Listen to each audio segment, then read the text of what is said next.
கரூர் கூட்ட நெரிசலில் உயிரிழந்தவர்களுக்கு தாவேக சார்பில் நினைவு சின்னம் அமைக்கப்படும் என முதலமைச்சர் விஜய் அறிவித்திருக்கிறார். மக்களை என் மனசை விட்டு கரூர் எப்பவும் நீங்கவே நீங்காது.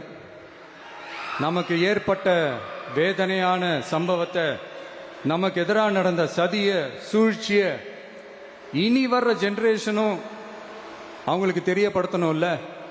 அதுக்காகவே இனி ஒரு அரசியல் சதிய, அரசியல் சூழ்ச்சிய யாரும் யோசிக்கவே கூடாதுன்றதுக்காகவே கரூர்ல ஒரு நினைவு சின்னத்தை நம்ம டிவிகே சார்பா அமைக்கப்படும்.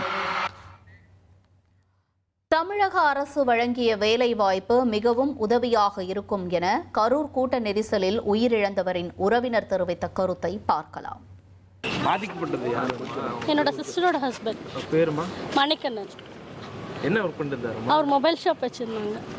பாதிக்கப்பட்டு ஒரு செப்டம்பர் மாதம் ஒரு வருஷம் ஆகலை.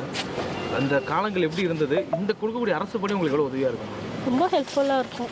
ஏன்னா அவங்க 2 குழந்தைங்க இருக்காங்க. அவங்களோட லைஃப்க்கு இது ரொம்ப யூஸ்ஃபுல்லாக இருக்கும்.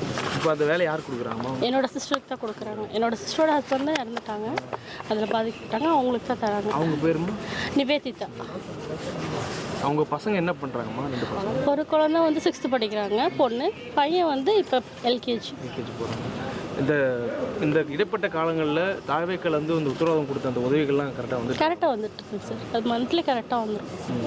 இப்போ இந்த அரசு வேலை இல்லைன்னா அவங்க என்ன பண்ணிட்டு இருந்திருப்பாங்க? என்ன பண்ணுறாங்க? இப்போ சும்மா தான் வீட்டில் இருக்காங்க. அவங்க அம்மா அப்பா பார்த்துக்கிறாங்க. எங்களோட அம்மா அப்பா பார்த்துக்கிறாங்க. என்ன படிச்சிருக்காங்கம்மா? BA B.Ed முடிச்சிருக்காங்க சார். அதுத்துறை சார்ந்தா கேட்டீங்களா? எதுவும் நாங்களே எதுவுமே கேட்கல. சாரா பார்த்தா பண்ணித்தராங்க. இனி செல்லும் இடமெல்லாம் செய்தி. தந்தி டிவியின் வாட்ஸ்அப் சேனலை ஃபாலோ பண்ணினா செல்லருக்கும் இடமெல்லாம் செய்தி. இதோ QR கோட் இப்பவே ஸ்கேன் பண்ணுங்க, ஃபாலோ பண்ணுங்க.